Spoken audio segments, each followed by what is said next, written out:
Bonjour les vidéastes entrepreneurs, ici Guillaume Gardès de vidéastefreelance.fr. Aujourd'hui, je vous donne le script exact à dire aux clients pour répondre à l'objection « Je vais attendre que la crise du Covid soit terminée avant de… ».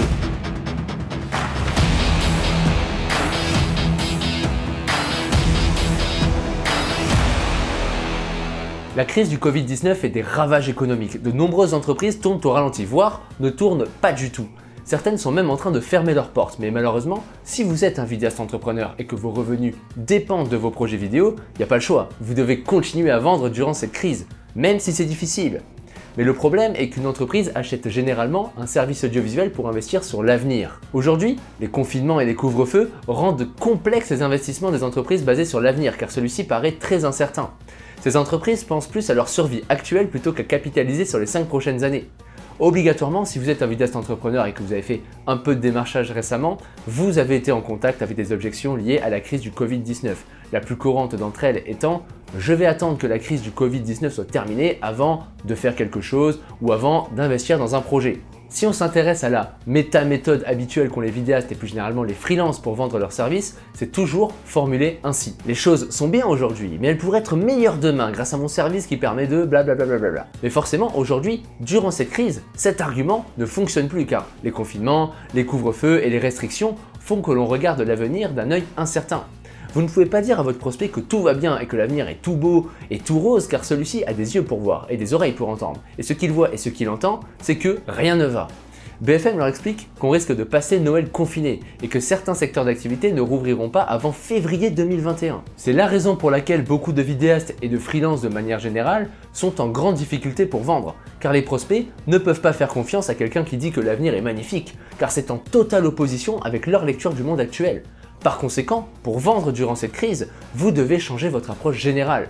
Aujourd'hui, les seules entreprises qui subissent le moins la crise, voire qui ne la subissent pas du tout, sont les entreprises qui ont mis le numérique au cœur de leur stratégie. Et c'est exactement l'approche que je vous propose d'avoir avec vos prospects. Il faut appuyer et montrer la douleur dans le cas où le prospect ne s'adapte pas, dans le cas où il resterait passif dans cette situation, où son comportement se résume à jeter les dés et à compter sur le hasard et sur un futur hypothétique où tout ira mieux. Car dans l'objection « j'attends que tout revienne à la normale pour investir dans », il y a une erreur de raisonnement.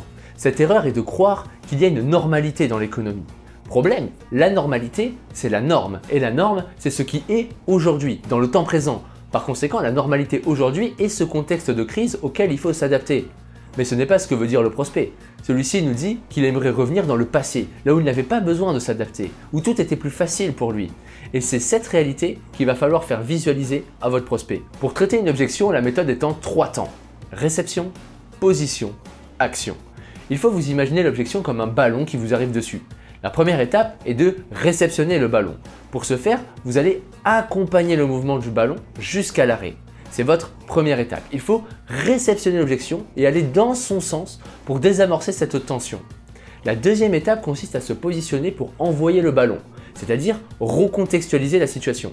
Et la troisième étape est bien entendu de renvoyer le ballon à votre prospect de façon sympathique pour qu'il puisse le rattraper à son tour. Revenons à du concret. Vous êtes dans votre processus de démarchage, que ce soit face à votre client, par mail ou sur LinkedIn, et celui-ci vous répond « J'attends que la crise du Covid soit terminée avant de ». Si vous dites les choses comme je l'ai dit un peu plus tôt dans cette vidéo, vous ne respectez pas la première règle du traitement des objections, qui est la réception. Là, vous faites plutôt un smash dans la figure de votre prospect. Et on ne peut pas convaincre quelqu'un si on l'attaque de front. Voici le script exact que je vous propose d'adapter à votre situation pour traiter l'objection liée au Covid-19.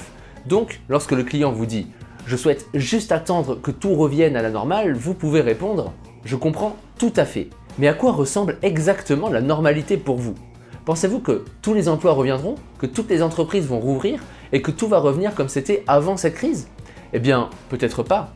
Et s'il y avait une petite chance que les choses ne reviennent pas à la normale?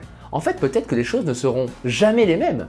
Que comptez-vous faire? N'est-il pas logique de faire quelque chose maintenant pendant que nous pouvons encore faire quelque chose? Dans la description, vous pouvez télécharger un fichier avec des scripts préfaits pour répondre aux objections les plus courantes faites aux vidéastes entrepreneurs, comme par exemple « c'est trop cher » ou « je n'ai pas de budget ».